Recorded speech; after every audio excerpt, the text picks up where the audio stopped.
I'm Dan Schmalle. I'm president for life of Bottlehead Corporation, and we manufacture vacuum tube-based audio kits that you build yourself. Well, there's just three of us full-time.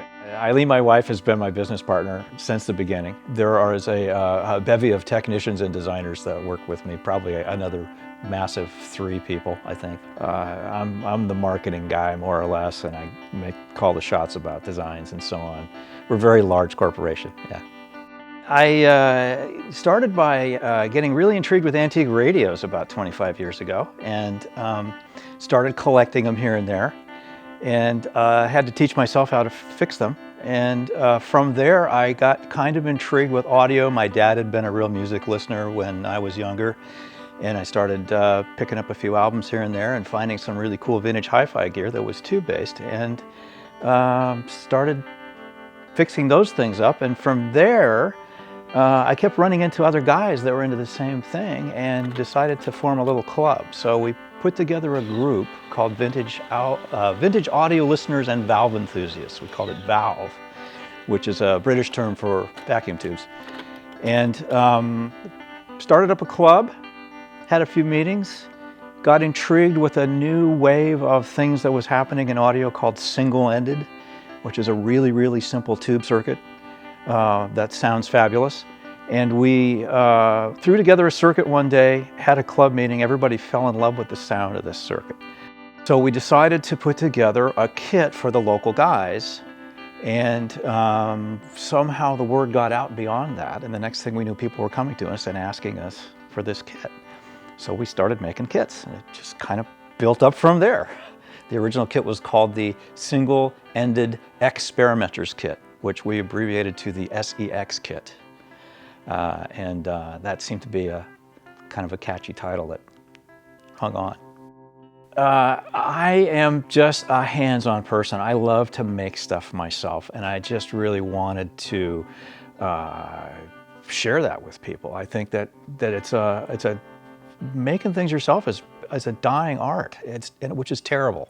I think that's a horrible thing. I think people should know how things work and know how to fix things themselves, and this is a great way to get into that. And I think you're making something that's worthwhile in the end. The thing you get in the end that you put together is really useful.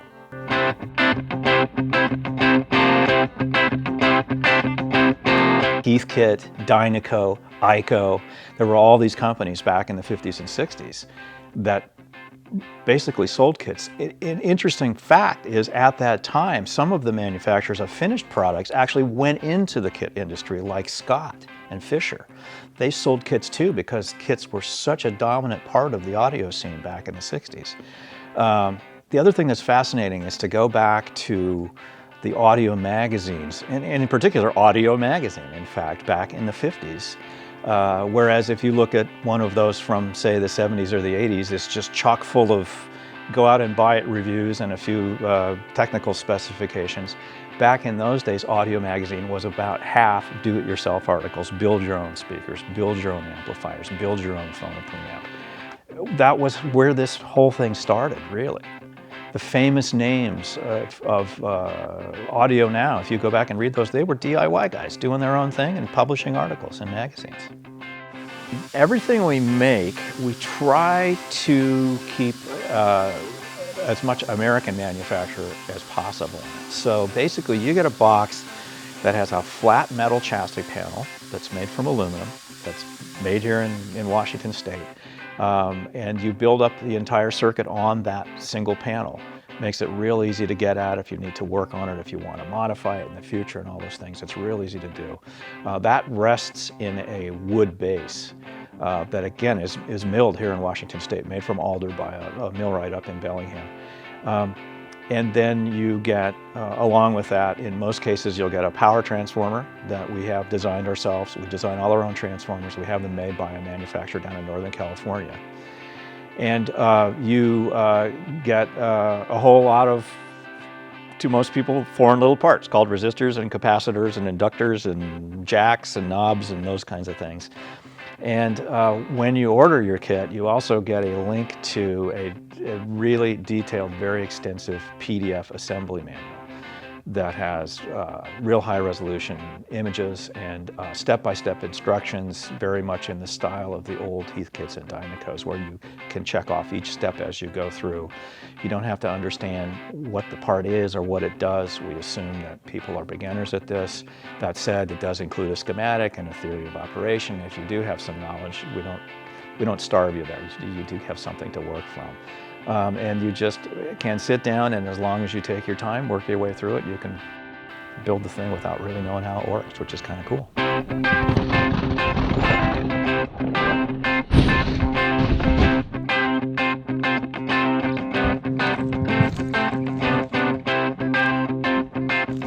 It really varies on the kit, but I generally suggest to people to approach it as taking a few evenings.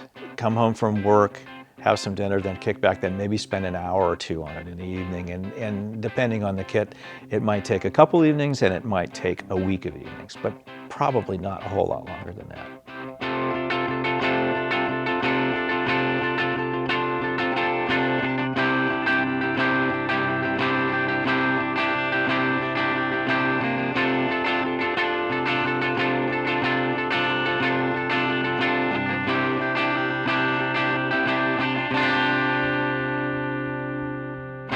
Soldering is the one skill that you need to know, and it takes a little bit of time and practice like anything else. It's not a real art form. It's just something that you have to acquire a little feel for. We suggest people go out, and there are companies that sell simple little solder kits where you might solder 2 or 3 little pieces together just to kind of get a feel for how to do it before you start the kit, but you could learn along the way on the kit as well. We try to make sure nobody fails. So there's several levels of protection on that. One is, again, the manuals are very, very detailed, and we've put out enough kits over the years that we know where the potential pitfalls are. So we very carefully try to lay those out ahead of time as you move into things that might be a little more tricky in the build. When you're doing something like this, where people are building things on their own, they're going to have a lot of questions, and you have to come up with an effective way to really deliver assistance to them. So we have, I think pretty sure it's the oldest audio tech support forum on the internet. We've been doing this since '97. The nice thing about it is, not only is my staff on there to help people with any questions they have about how to connect things, how to test them, if they have a little problem with something, how to fix it. The community itself steps in as well. So you may have 100 people willing to help you sort out any kinds of issues you have. And kit by kit, right there on the forum, you can go to a category that deals with that and ask any questions you have, and we have a really good response rate. You'll usually get an answer the same day. If that doesn't work out, we're certainly around to answer the phone. We can try and help folks with that as well here at Bottlehead. And the ultimate is, if you just can't sort it out and something's just not really something we can do sort of by long distance over the internet or over the phone, we do have a fixed price service for kit repair. And you can contact us, pay for that service. We'll ship a box to you to pack the kit in. It does have to be assembled, and then bring it in. Our techs will go through it, fix it all up for it, and we'll ship it back to you. So no matter what, it's going to work. It's going to work one way or another, yeah. Very few people get to that point. I'll also mention that. We see maybe 1 kit a week come in that has gotten to that point. Almost everybody gets it sorted either right off the bat or with just a couple of questions on the forum, and they're up and running. So I think in terms of, where our energy goes, a lot of it goes into that. But yeah, development is a constant thing too. We're always working on some new designs and new ideas, trying to come up with something every few months to keep people interested in this, for sure. I can never keep track exactly, but I think we make probably about a dozen basic kits now, and then we have upgrade kits available for them. You don't have to dump a lot of money into the kit right to start with. You can build it in its most basic form, which makes the assembly a little bit easier, and then you can add upgrade kits that do improve the sound down the road when you're ready. So probably with all those thrown in too, we have something along the line of 30 kits these days. Yeah, tubes versus solid state. There's a lot of theory you can deal with, but when it comes down to it, it's really the difference in sound. And for me, the difference in sound is tubes sound more natural. There's something about the way your brain works makes you accept it as a little bit more of hearing that actual performance in the room, or that you're right there. Whereas solid state for me is a little more hyped up. It's a little bit more extreme and detailed, and trying to maybe make something out of it that there isn't. The long-term result of that for me is I find it a little bit more fatiguing, and I find tubes a little more relaxing to listen to in the long term. We were at a trade show about 7 or 8 years ago. We spent a lot of money on and had a big display of all of our headphone amp kits.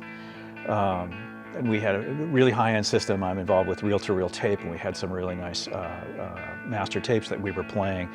People would come up, sit down at one of these headphone amps, put on a really nice expensive set of headphones, and start listening, and you could see the expression on their face that they really enjoyed it. We also had a little card in front of each piece of gear that described what the piece of gear was, and right at the top it would say it was a kit.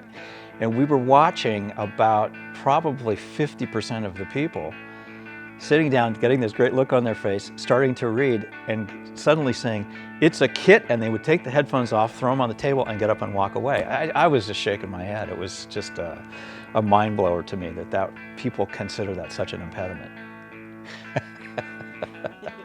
Yeah, after 25 years of hard work, we became an overnight sensation. I don't know that there's a magic point where the business really took off. I'd say probably we struggled pretty well for 5 or 6 years before we really got some good traction. I would say probably right around the turn of the century is when we kind of picked up things a little bit. I don't think we've made kits that were too hard. I won't say we haven't made a few that didn't sell very well, and the reasons varied. Sometimes because we made a kit that was so close to another kit we made, we probably shouldn't have wasted our time. And sometimes, for example, we have a guitar amp we made that is very unique and really cool sounding, and I have a couple of touring musicians who use that guitar amp and love it. But it's a different industry. It's a very much an industry driven by what the reviewers and what your favorite musician plays. That's the only thing you buy. So that was a tough thing for us to break into, and consequently, even though I think it was a great product, it didn't sell in the volume that really justified keeping it going. So yeah, we've had our mistakes through the years for sure. I mean, if you don't make mistakes, you're not learning anything. So you got to do them. It's this balance between being fearless and being completely, full of doubt, I guess.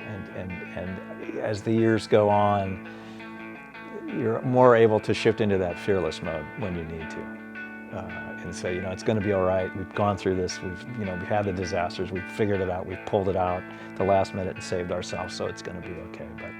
But definitely, every once in a while, there's something like, whoa, are we going the right direction or not? Or did we make a big mistake? I think if that wasn't there, it would get incredibly boring, though. I think that is actually, even if you can't admit it to yourself, that's a really important part of it, that you have to kind of push yourself into these realms where you're really out of your comfort range. Certainly we're going to stick with kits, home audio kits. I'd like to expand. I think that there's a huge crossover in the recording industry now where so many people have studios in their own home, and I'd like to start manufacturing maybe mic preamps and limiters and compressors and all sorts of cool stuff, and maybe from there we could branch off into the music industry as well and do guitar pedals. Who knows? I mean, just the sky's the limit. There's still a lot of things out there to be made that we could do. One of the most fascinating things about this is that people buy the kit most often for the end result, for how it sounds.